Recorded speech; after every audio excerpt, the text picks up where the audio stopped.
नमस्कार मित्रांनो, स्वागत आहे तुमचं माझ्या मिनी ब्लॉगमध्ये. तर आज सकाळची सुरुवात अशी झाली, की सकाळी मी आवरून घेतलं.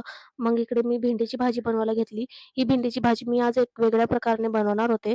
कारण का मी दरवेळेस अशी सुकी भाजी बनवत असते, पण मी यंदा विचार केला, की आज काहीतरी वेगळं बनवूया. तर मी आज बनवणार होते दही भेंडी.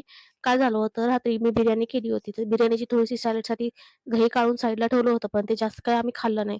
तर त्याची थोडीशी दही उरली होती. मग मी तीच दही वापरून इथे आज भेंडीची भाजी बनवली होती. सर्वात आधी मी कांदा, टोमॅटो कापून घेतला.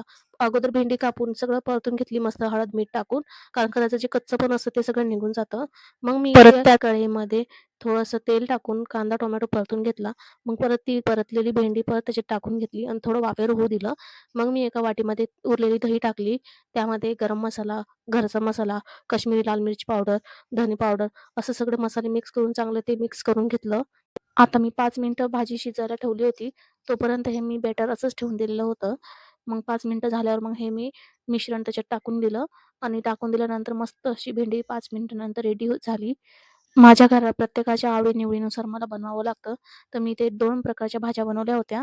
एक ही भेंडी, दही भेंडी म्हणून भाजी बनवली होती आणि दुसरी म्हणजे मेथीची भाजी. ही मेथीची भाजी माझ्या गावाकडच्या पद्धतीची बनवली होती मी. ही तुम्ही बघा आणि एकदा नक्की ट्राय करा. तुम्हाला पण खूप आवडेल. साधी, सिंपल, सोपी भाजी आहे. खूप छान बनते आणि चविष्ट पण खूप लागते. ही मेथीची भाजी मी असं तेलात मिरची आणि ठेचलेलं लसूण टाकून वरून ही मेथीची भाजी टाकली. खूप छान लागते. तुम्ही पण एकदा ट्राय करा. मग मी चपात्या लाटून चपात्या करून घेतल्या. मग जेवायला बसलो आम्ही सगळे. तुम्ही पण या जेवायला. दही भेंडी आणि मेथीची भाजी खूप टेस्टी झाली होती बरं का. भेटूया नेक्स्ट ब्लॉगमध्ये. तोपर्यंत बाय.